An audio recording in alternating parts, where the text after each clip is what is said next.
ভেনেজুয়েলার president Nicolas মাদুরোকে গ্রেপ্তারে সহায়ক তথ্য দিতে পারলে 50 মিলিয়ন বা $5 কোটি পুরস্কারের ঘোষণা দিয়েছে যুক্তরাষ্ট্র।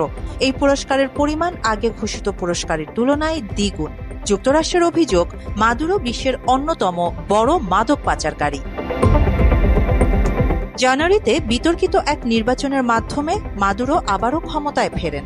ওই নির্বাচনে ভোট জালিয়াতির অভিযোগ রয়েছে।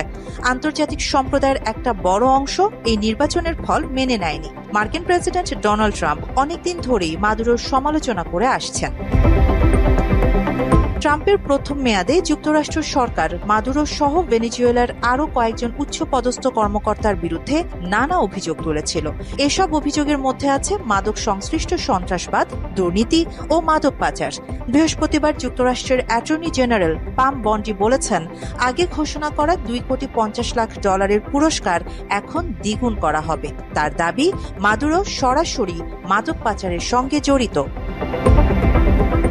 মাত্র 30% টাকায় জমির মালিক হয়ে নতুন বাংলাদেশের গড়ে তোলার স্বপ্ন দেখা বাংলা বসতি। ভেনেজুয়েলার পররাষ্ট্রমন্ত্রী ইভান গিল নতুন এই পুরস্কার ঘোষণাকে দুঃখজনক উল্লেখ করে বলেন, এটি রাজনৈতিক প্রচারণা ছাড়া আর কিছু নয়। গিলের অভিযোগ, যৌন নিপীড়নকারী জেফ্রি অ্যাপস্টেইনের মামলা সামাল দেয়া নিয়ে বন্ডি যে ধরনের সমালোচনার মধ্যে আছেন তা থেকে দৃষ্টি সরানোর জন্য তিনি এমনটা করেছেন।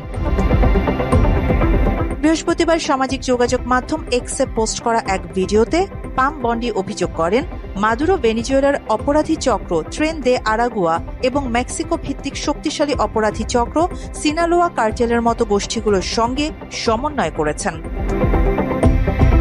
বন্ডি দাবি করেন, যুক্তরাষ্ট্রের মাদক নিয়ন্ত্রণ সংস্থা ডিইএ মাদুরো ও তার সহযোগীদের সঙ্গে সংশ্লিষ্টতা থাকা 30 টন কোকেন জব্দ করেছে। এর মধ্যে প্রায় 7 টন কোকেনের সঙ্গে সরাসরি মাদুরোর সম্পৃক্ততা আছে। এর আগে মাদুরো সরাসরি মাদক পাচারের সঙ্গে জড়িত থাকার কথা অস্বীকার করেন।